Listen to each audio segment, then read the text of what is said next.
Hi, baby boomer fans. We are Jackie and Janine, the Pfeiffer sisters, and love to talk about the 1950s, inviting you to reminisce with us as we explore experiences of that decade.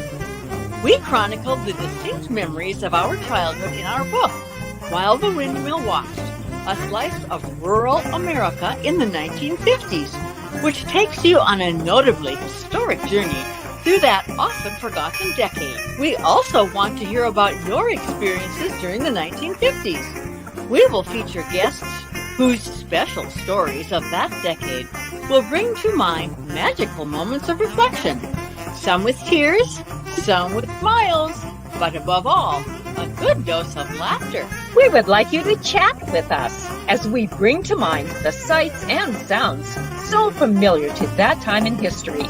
Grab your favorite malt or Green River. Make sure you are wide awake and get ready to be inspired about the 1950s. Welcome to the 1950s Fun Chat. Hello, so wonderful to see you again on this week's 1950s Fun Chat. We have a great guest that you will enjoy hearing his story of where he was in the 1950s and where he is now. And there's also another little interesting twist in this whole situation of this gentleman with whom we are speaking this evening that we think you will find interesting. It's certainly been interesting to Jackie and me. But Jackie, before we get started introducing our guest, tell us more about our housekeeping responsibilities. Well, we hope you are perusing the screen and notice that at the bottom of the page, there's this little banner running across the bottom. It says whilethewindmillwatch.com. We ask you to go to that, please. That is the site for our book with that same title. And speaking of book, look on the upper right-hand corner. You'll see a beautiful North Dakota sunset that wraps around the cover of our book, While the Windmill Watched, a slice of rural America in the 1950s. Our book includes so many memories Janine and I have of living in the northern Great Plains in the 50s. Now then, I'm really excited to introduce this guest to you all. His name is Allyn Brosz, and he was born in 1958 at St. Benedict's Hospital in Parkston, South Dakota. He spent most of his childhood and his teen years on the farm that had been homesteaded by his great-grandfather, Allyn Brosz. Allyn earned a bachelor's and a master's degree from the University of South Dakota and a master's degree from the University of Oklahoma. He is now retired from a civilian career as an analyst in the Department of Defense. Allyn has lived in Washington, D.C. since 1983. He is married and has 2 stepdaughters. Welcome, Allyn, to the 1950s Fun Chat. We're so glad to have you here. Yes, welcome. Well, thank you so much for inviting me. This is really exciting. It's particularly exciting to be talking to 2 of my 4th cousins. I was really amazed. We met maybe, a month ago or so on a Zoom presentation that you were giving. And when I heard that your grandmother was born in Parkston, South Dakota, my birthplace, and that she had almost the same spelling of the last name, I knew we had to be related. So that is really great. I'm coming to you today from Washington, D.C., which I know is a long way from South Dakota, but it's life happens and people move around. I will be happy to tell you about growing up in South Dakota in the 50s. And when I got done growing up in the 50s and the 60s in South Dakota, I knew there was more world to explore and I wanted to go do it. And so I was very fortunate in high school. In my senior year, I won a week's trip to Washington, which was absolutely fabulous. I had no idea at the time I'd come here to live someday, but we got to do all the big things. We got to see the Senate. We got to see the Supreme Court. We got to go to the White House and hear from President Johnson at the time, which tells you how long ago that was. Yes. And so here I am today in Washington, D.C. Wonderful. Super. So let's further set the stage by having you giving us some of your family traditions, highlights, activities. You were raised in a German home, I presume. Tell us about some activities or traditions that you may have found in your family. Okay, sure. That's a very important part of the 1950s in my life. We were very much a close-knit family. My heritage is entirely German from Russia. And so I heard a lot of German spoken in my home the whole time I was growing up. My mother would be on the telephone almost every day talking to my two grandmothers who lived in town in German. And when things got hot and heavy among my parents and their siblings, they would lapse back into German again. So, yeah, I heard that all the time. It was a big deal for family get-togethers all the time. I think the ladies would almost have a contest in who could throw the best dinner party. We did that all the time, especially at holiday times. And one really great memory was that I think it's really a German tradition that goes back to Germany, is that on Christmas Eve, our church had a children's program entirely put on by the Sunday school classes. We all had our little piece to say. We all sang songs. And when that was over, we all gathered at grandmother's house and we had a big Christmas party. And then another part of that tradition was when we got home, Christmas gifts were opened on Christmas Eve, not on Christmas Day. So, do you know why? Do you know why that tradition began?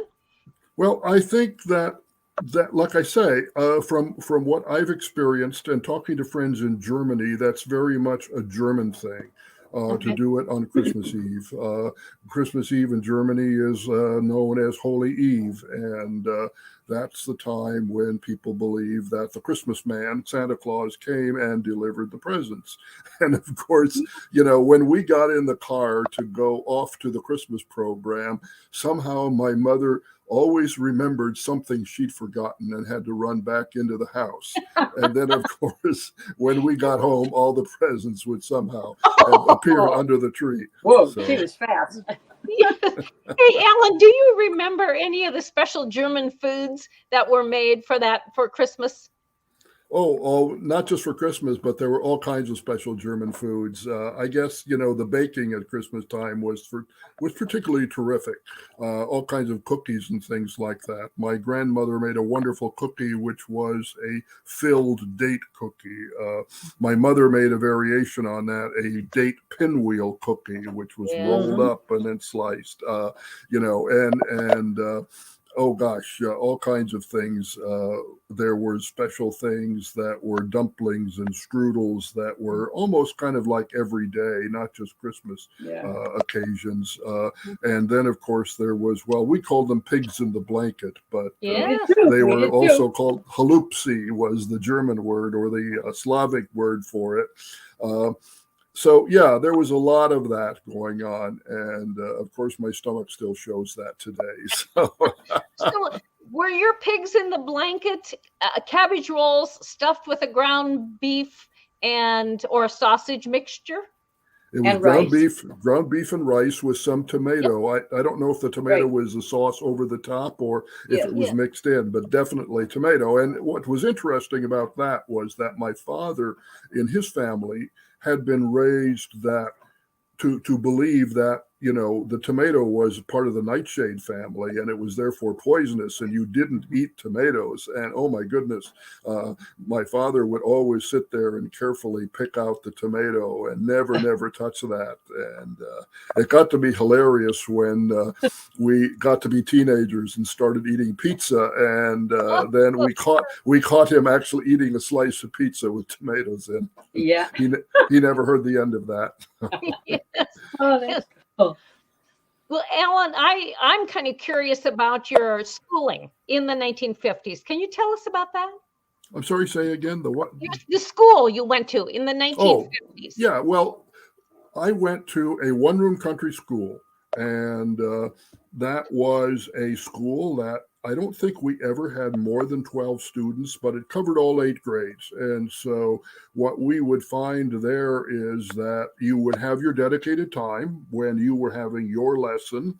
There was a long wooden bench at the front of the room. You would come up and sit on that bench and you would do reading, spelling, arithmetic, whatever the subject was, geography. And then the rest of the time you were supposed to be sitting at your desk doing your homework. Well, Mhm. I was always kind of a curious kid, and so I was listening in. And as a younger kid, I'd be listening to the lessons for the older classes, and the teachers knew that. And so every once in a while, when they didn't know their lessons, she would look at me and ask me the question, and I Like, would I what, would pipe up and answer. if, did you learn English in your school, or was English spoken then quite a bit in your home? Well, that was interesting because my parents never spoke German to us. I was always raised Oh. English from day one. Mhm. And at the same time, when like I say, I heard German all around me. And when I began to study German in school, I realized I wasn't studying it as a foreign language. I really always understood it. Now, Mm. I asked my parents about how they learned it, and my father said that he didn't speak any English until he started school, and then the teacher in school instructed him in English, and Yes. that's how he learned it. And all throughout his life, he had an accent, a German accent, as many North Dakotans and South Dakotans Mhm. of his generation do or did. Our dad learned German when he went to school because German No, was. he learned English. Oh, yes. Sorry. Thank you. Yeah, right. Yes, he Okay. learned English. That makes sense. When he went to school because German was spoken in the home. Uh-huh. And I can recall after Grandma and Grandpa moved into Bismarck and we would visit them, that the only time they would speak German would be is if they really didn't want Jackie and me to understand what they were Yeah. talking about. Yeah. And I can't say that they were arguing about anything. It's just that No. this was just something that was private between them, and little girls' ears didn't need to hear it. Right. Yeah. Well, one thing I noticed was that when my grandmother wanted to speak to her grandchildren, of course, her grandchildren didn't speak German. And so she kind of got into a broken English that she would converse with us. But what she really loved and could do very well was she could read English. And so one of my cousins who lived in town and lived right across the street from her started bringing home Hardy Boys books. Oh, And sure. so she eventually read the entire series. And so the hometown papers stacked them all up beside her chair and took a picture of her having read the Hardy Boys. So, Oh, do you have that picture? I have it somewhere. It might take a while to retrieve it, but if I find it, I'll send a copy to you. It's a That'd be wonderful cool. story. Yeah. Yes. Yeah. Well, I'd like to go back a little farther in your heritage, and when your great grandparents Great came grandparent. Mm-hmm. to this country, what brought them to Southeast South Dakota? Well, what happened was, of course, about that time, they'd been living in Russia with all kinds of special privileges. They were allowed to worship in their own religion. They were allowed to speak German. They were allowed to run their own village affairs. And most important of all, I think, they were exempt from serving in the Russian army. And then in about 1871, in an effort to consolidate the country, the Tsar suspended those special privileges. And so about a year before my family came to America, my great-grandmother's sister and her family, it was an older sister, so they had boys in the family that were just about at draft age. And they decided it was time to get out of town. And so in 1877, they left and they came to southeastern Dakota Territory and settled in Yankton County.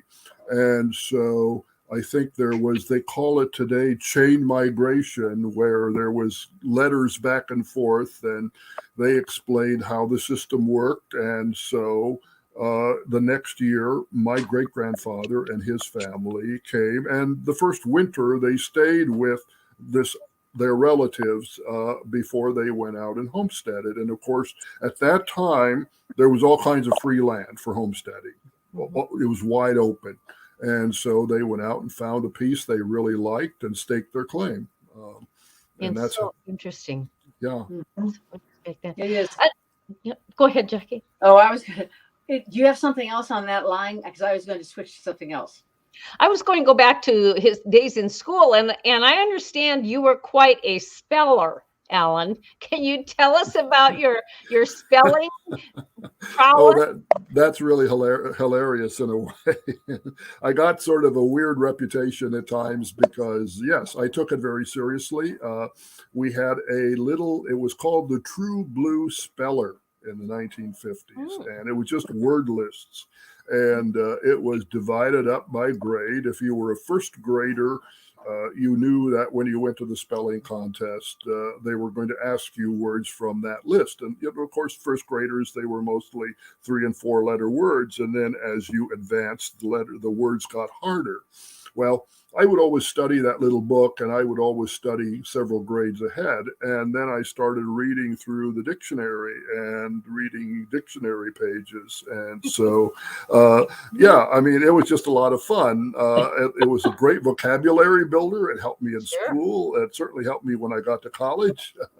And it was great fun. You know, I loved the oral competition where you would stand up and you know, in a line, and you'd get your word, and you stood as long as you spelled it correctly. And when you messed up, you sat down. And so the last kid standing was the winner. And and then of course there was a written competition too. So and then in 7th and 8th grade, the county winners got to go to the state spelling contest, which was at the same time as the state fair.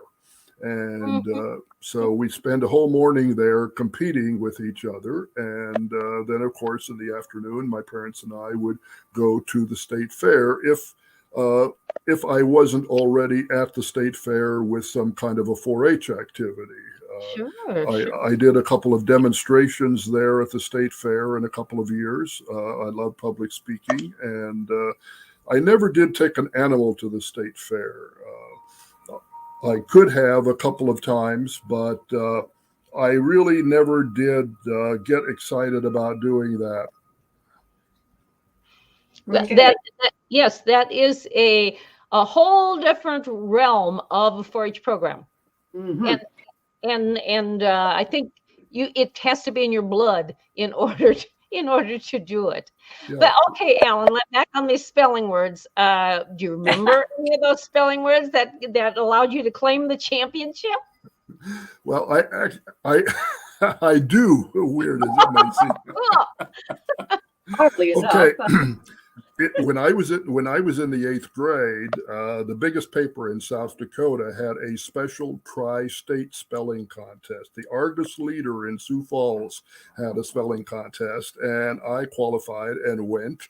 And we had a spell down, and the morning was an oral test. The afternoon, I think, was a written test. Might have been the other way around. Anyway, the top 3 contenders in each grade got to sit at the head table at the banquet in the evening. And then after the banquet, we had to stand up and spell down to a final winner. And so it came down to me and this girl from northern South Dakota. And she got the word chiropodist, foot doctor. And so she messed up on it. And so I had to spell her word correctly. And then they gave me my own word, which was Quonset, and I spelled that correctly, and that was it. I got the 8th grade the prize. So okay, Allyn, I need to have you spell that for me, please. Quonset. Quonset. Quonset, yes, and so many of them in South Dakota too. Oh, I know. Yeah, that was I saw them all over the place. I never built one For a farm myself, boy, that but was probably nothing. I often unloaded grain from a Quonset the grain bin or into a Quonset grain bin, and of course I'd seen the plaques on the side of the grain bin, and I knew exactly how it was spelled. So yeah. Well, viewers, we are having a wonderful time chatting today. You know, with as a our farm kid, you had the Jackie. Okay, yeah, we're having a wonderful time today chatting with Jackie's and my fourth cousin, Allyn Brosz, grew up in southeast South Dakota near Tripp, and now lives in Washington D.C. So as we move on and chat with Allyn about different things of the 1950s, he's been telling us about these wonderful spelling contests in school and his great education in a one-room country school in South Dakota. Allyn, switching gears, if we go into the time of the 1950s when polio was so rampant, did that affect your community at all?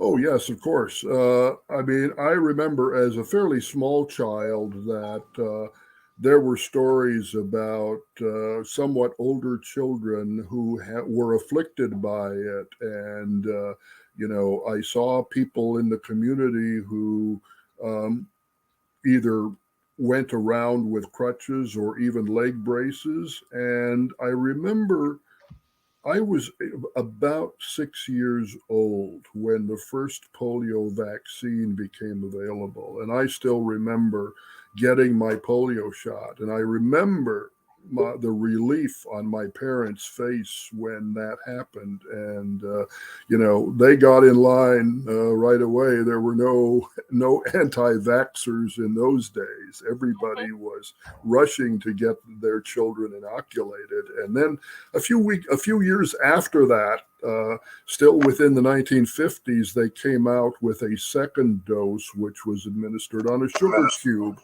Yeah. And I think that was called the Sabine vaccine. The first one was a Salk, and the second one was a Sabine vaccine, named after the developers. And so I remember going to the high school gym in my hometown of Tripp, South Dakota, and just getting that little sugar cube put on my tongue and swallowing it. And that was polio. In fact, my grade school teacher for 5 of the 8 years that I was in that one-room country school, she had survived polio as a young woman. And so it was very real, and it was in our family. Had she been in an iron lung? No, it was never that severe for her. Okay. Or did they have to quarantine their family? I don't know. I mean, she was older than I was, and I don't remember her actually having it at the time she had it. I only remember the talk about it.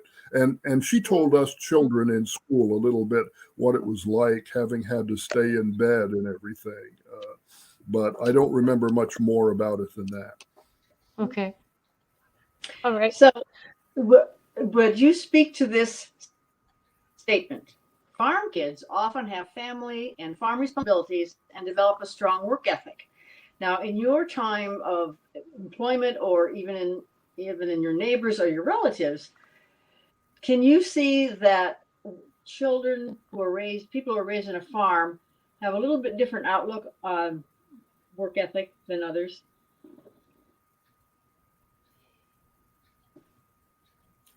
I don't know if it's different or not. I've worked with people from a lot of different backgrounds who, come from all over. Working at the Pentagon, I met people who had military careers and people who came from big cities in civilian careers in the Pentagon, and everybody in that environment had a good work ethic. I guess so. You didn't last long in that position if you didn't have a good work ethic. But I would say for myself, from very early on, yes, being on the farm, there was that work ethic. I mean, I remember every morning from from the time I started school, I had outdoor chores that you had to get up and do before you went to school. I started out feeding chickens and gathering eggs, and then it became pitching hay to the cows and helping with the milking. And then when you got home in the afternoon, there were chores to do again, and whether it was dark or not. And in the summertime, you were up with the sun. You worked all day. I mean, I remember many times eating dinner, what in the East Coast now we call dinner, the evening meal, 10 o'clock at night, because you were just on the go the whole time to get the crop in or get the crop out, or whatever the job was, you did it because that's what made the farm run. Absolutely. Do you remember working with teams of horses on your farm, or were you pretty much mechanized when you were? Yeah, that's interesting. I mean, I've read your book, and I know the part that horses played on your farm. That's one way in which my life was different from yours. I had no exposure to horses on the farm at all. My father, I have a vague memory. I was very small. I would guess I was no more than 4 or 5 years old when my father sold the last draft horses on our farm. And that would be the early 1950s. And my father, I remember him telling me he was never so happy as to when he sold those horses. And his experience was that when he grew up, he was the child of my grandfather's second wife, and so my grandfather was quite a bit older and didn't go out and work in the fields anymore. But he sent my father out with a big team of horses at the age of 12 to work the corn, to cultivate the corn. And of course, my father had no training, no experience with those horses, and he was always fearful of them. And like you said, was never so happy as when he got rid of them. Yes, yes. I'm curious to know too, in your growing up years, and this would probably have been a little bit after the 1950s, did you have a car of your own? Oh, well, yes, it was a family car, of course. And what happened in South Dakota, what you could do was you could get what was called a farm permit and a school permit at the age of 14. So yes, I mean, when I started high school, I jumped in the car and I drove into town and went to school. We only had one car, so I had the family car, and Dad had the pickup at home. My mother never learned to drive. Well, she did learn to drive, but for some reason she didn't drive. I think she had kind of a nervous, bad experience early on. I remember she did drive when I was a little kid and backed into a tree stump and bent the back bumper of the car, and that was it. She never drove again. So, Sure. And of course, at the age of 14, I was hauling grain into town to the elevator and doing, so all of those things. Then once we got into high school, my dad did get a second car for the kids to drive to school. And then I had younger sisters, so I would deliver them to the country school and I'd go into town. And then after school, I'd be busy with football or other extracurricular activities. So Dad would pick them up in the evening. But Well, so often what occurs on the plains coming out of Canada are those winds. And they can bring snow, they can bring ice, they can bring all kinds of conditions. Do you remember any specific climatic or weather issues that affected the work on the farm in the 50s? Oh, sure, of course. I mean, the big one was the blizzards in the wintertime. We would be snowed in for days at a time. I mean, literally snowed in, and there was so much drifting snow that, gosh, even after the snow ended, the snow drifts would continue. So we lived about 1.25 miles from the main highway, the paved highway. And I remember there were times when my father would open the road out to the main highway and we would leave our car out there. And then when we had to go, he would take the tractor and open the path out to the highway. And then we'd drive into town, get the groceries, come home. We'd Sure. put the groceries in the front, in the back of the tractor rather, and he would, use the tractor to open the path again to get home. And we would do that for a week or more at a time until things finally quieted down again. Uh-huh. Yes, that's part of life on the prairie, isn't it? Yeah, but I have another story for you about climate conditions. I was still in country school. This might have been into the early first year of the 60s. Our country school had the west wall of the school was almost entirely floor to ceiling windows to let the light in. And I was sitting there one day when it wasn't my turn to be in class, and I kind of was daydreaming and looking out the window, and I saw this. It wasn't a typical twister-shaped storm, but it was a dark gray pillar kind of moving along. And I raised my hand and, said, hey, I tried to tell the teacher that looked to me like a tornado. And she said, oh, don't daydream, don't look out the window, get back to work. So I did. Went home, told my father about it, and he kind of shrugged his shoulders and chuckled a little bit. And then the next morning we were at breakfast. And of course, we always had the radio on at breakfast time to listen to the markets. My dad had to hear the markets.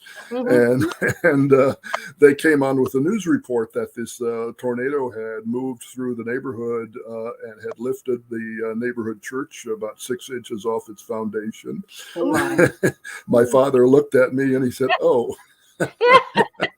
So we drove around the farm and found out back behind our shelter belt that we had 2 stacks of hay that this little tornado had taken the tops off both stacks of hay. And it had come that close to the farm. And then people finally believed me. Yeah. You had a gift. Yeah, I guess. So I am curious. Both Ginny and I are curious people, and we would like to know how you got from South Dakota to DC. A Cliff Note version, please.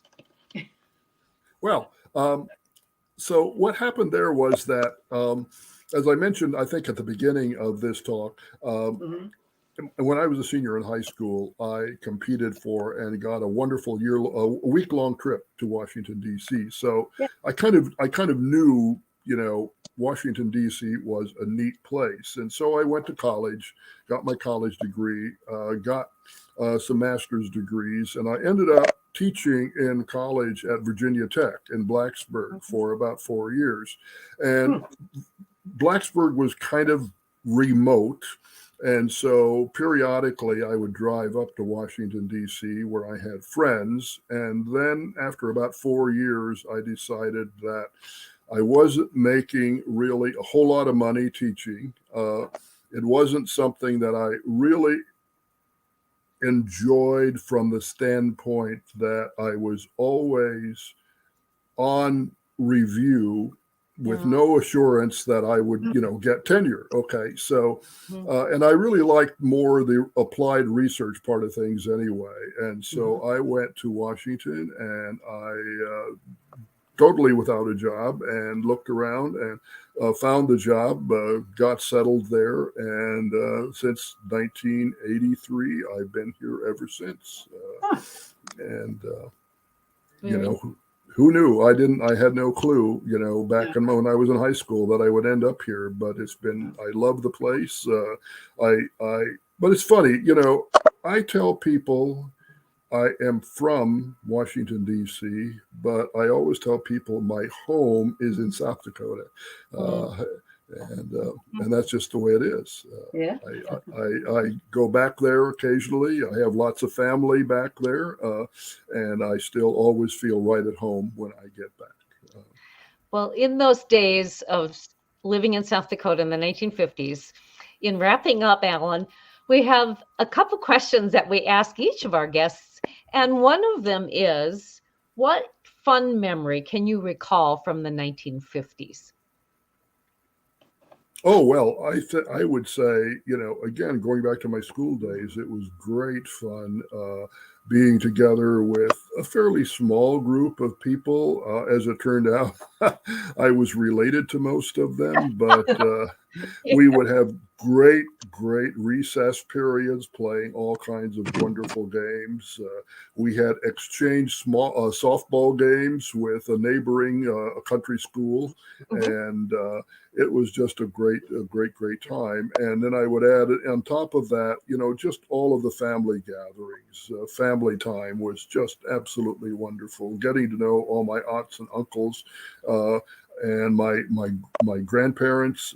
That's what really inspired me to continue to ask questions about my family history and to do the family history work I've done. Sure.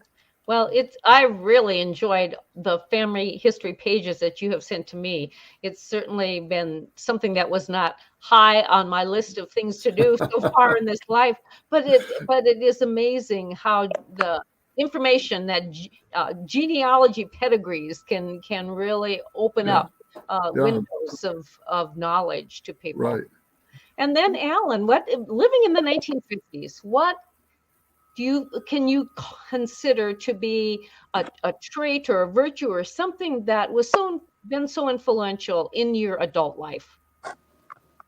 Well, we didn't talk in this talk very much about 4-H, but I would say all my 4-H experience gave me so many life skills, everything from simply doing the work every day to take care of the animals I was raising, but then those management skills, because you had to keep track of, the weight gain on those steers and how much you had to weigh the feed you were, and so record keeping became a part of it. And then, having those little 4-H clubs, and they were all run by the kids, so there were leadership skills, whether you were the president, whether you were the treasurer keeping track of the money, whether you were the parliamentarian learning the rules about motions and all of that sort of thing. All of that. And then, of course, another part of it that I always got involved in was public speaking in 4-H. And all of those things were really valuable life skill. I use them to this day all the time. Yes. Well, we're a 4-H family, and in our home, we continued with that tradition. My husband came from a 4-H family as well, and it just wonderful opportunities for children, regardless of the showing aspect. There's so many other opportunities that help develop a character and a personality for someone.